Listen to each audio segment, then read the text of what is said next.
right, so today we got a chance to go to the U.S. Air Force Museum here, Wright-Patterson. This is in Dayton, Ohio.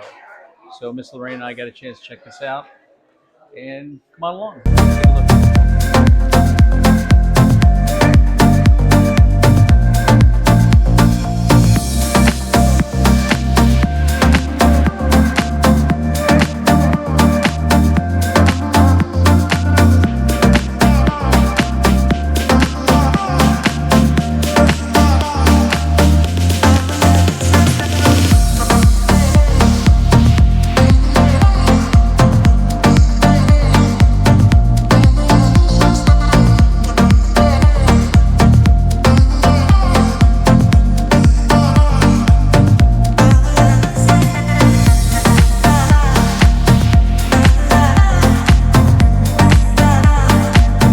22 over here. Boy, that's one bad-looking aircraft. Boy.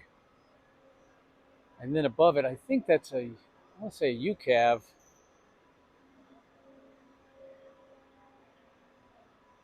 So look at that a little closer.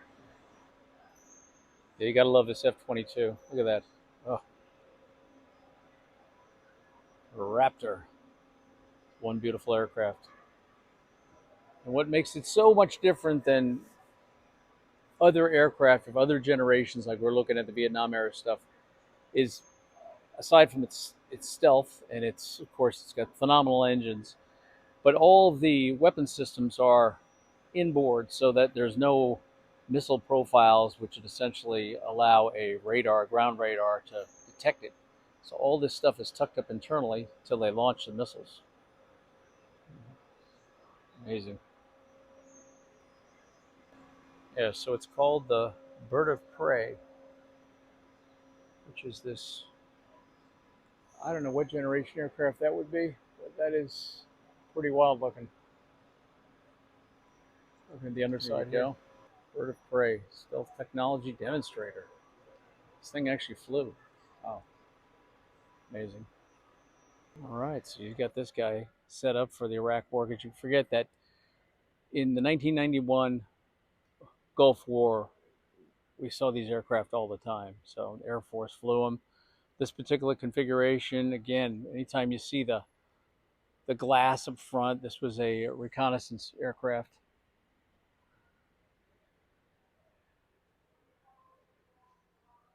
And not to be forgotten, the MiG-29. What a gorgeous beast she is. Again, made to counter the likes of the F-15 Eagle, and of course the old F-14 Tomcats. Not to be forgotten, to the left of the MiG-29, you've got the Sukhoi 27.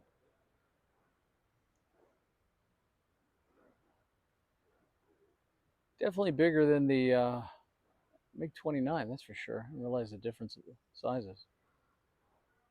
Obviously, it's a two-person aircraft. And of course, the most lethal jet is one of the most lethal jets ever made in terms of its combat kills is, of course, the F-15 Eagle, McDonnell Douglas. Boy, this aircraft was used extensively in the Middle East, and I think it's the Israelis who probably have the largest kill count as far as shooting down enemy aircraft with this airplane. This is no joke. All right, the F-117 Nighthawk. Used numerous times during the Desert Storm. And this is the original stealth aircraft, if you will. Not designed as a fighter. A lot of people thought this was some kind of fighter. It was really just a bomber. That's what it is.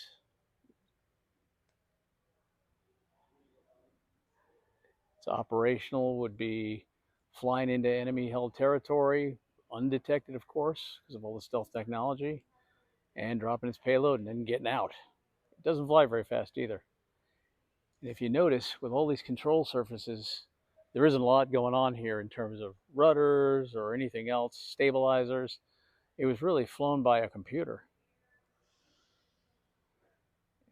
And I've heard, God forbid the computer went down, that you were getting out of it pretty quick. Example, C-130 over here. Lots of rides in these bad boys. And up above, we got an MQ-1.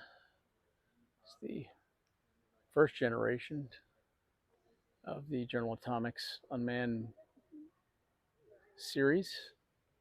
And right below it, over here, we've got an A-10.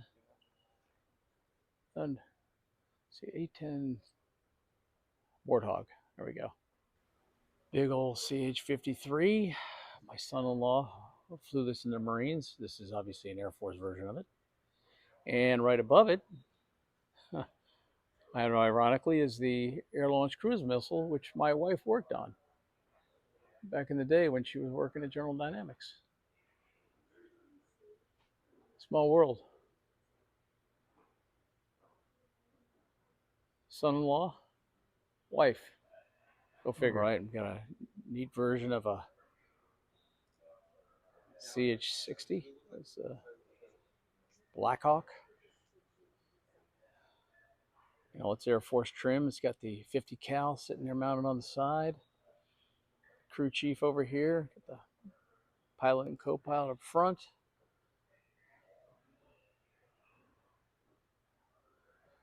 The workhorse, and you can see this one was used for rescue configuration here. Typical Air Force helicopter use. A big old fuel cell here in the back. Got it all cleared out as far as the crew space in here. Got the two gunners, the door gunner. You got a 50 cal gunner here, left and right sides. And obviously, yeah, they're going to go in and rescue somebody. So it was always interesting in flying in these, in this configuration in Iraq specifically. All I remember was the rides taking on this.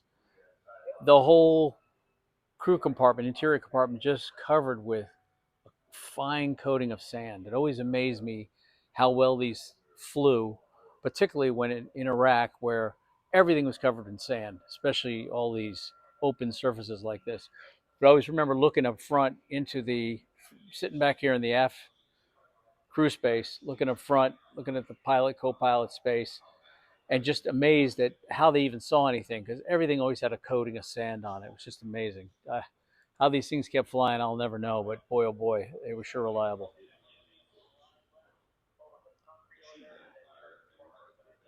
CH-53, tail end, you get the tail gunner sitting up in here.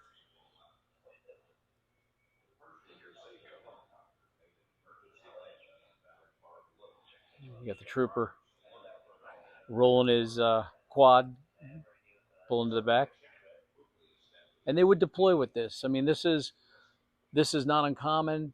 We saw it in Afghanistan. I didn't see this in Iraq so much. I'm sure it happened, but I saw it a lot in Afghanistan, where literally these heavy lifters like this, like a CH-53, would have a couple of quads in there with reconnaissance or special operations troops, and they'd roll them right in the back and then roll them as soon as they got down. The helicopter would flare, the ramp would barely touch down, and these would come rolling right on out, and they'd go off and do their mission.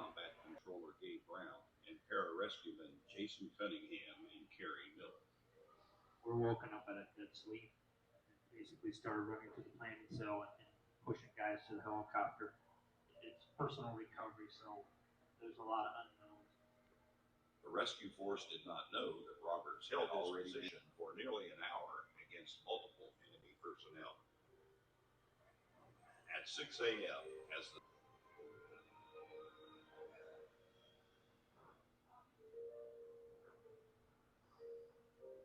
for his heroism and sacrifice, Sergeant John Chapman has sustained heavy damage. So this is a little bit of a movie section here, and paying homage to Tech Sergeant John Chapman and his rescue and ultimately the recovery of the body of Neil Roberts, who from SEAL Team 6, or DevGru, who fell out of the back of a helicopter. It's a nice homage to the combat controllers, joint tactical air crew guys, who essentially, and the pararescue guys, PJs, Air Force special operations guys, who have operated extensively during Operation Iraqi Freedom, and of course, Enduring Freedom in Afghanistan. Probably missing third bunker by maybe 5. So yeah, some dedicated guys for sure. Wasn't affected. The ground was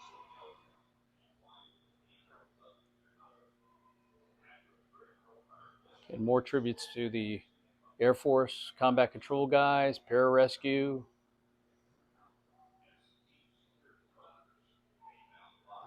who operated during Enduring Freedom.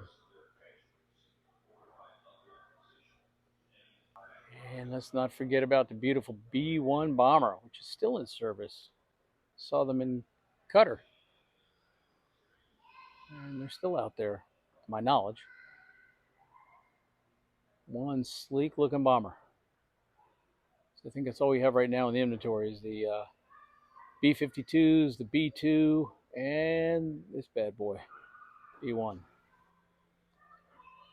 Cockpit of the pilot, co-pilot, the B-1.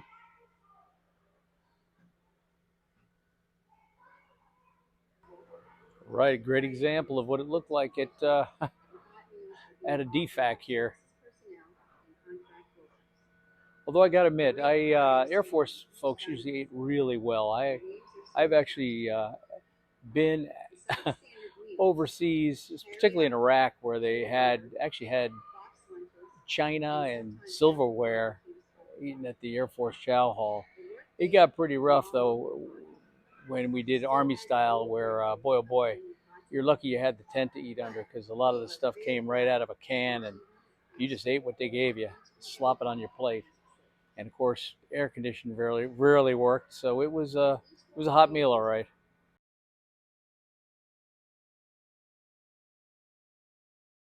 All right, and here's the beautiful B-2 bomber, Spirit of Freedom.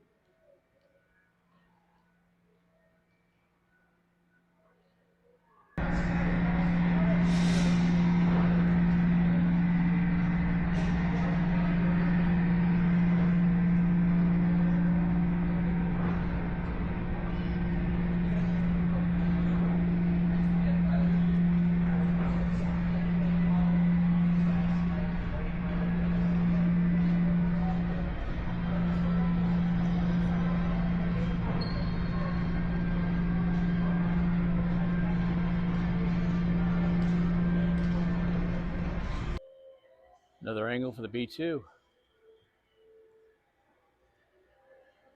What a beauty. All right, so we finished up our little trip here at the U.S. Air Force Museum here in Dayton, Ohio. This is on right near Wright-Patterson Air Force Base if you're looking for it on a map. Definitely worth your time to come on out here because the exhibits are just fantastic. Aircraft I haven't seen before up close like that, so really neat. And hope you enjoyed the video. Be sure to like and subscribe and show all a good day. And bye for now.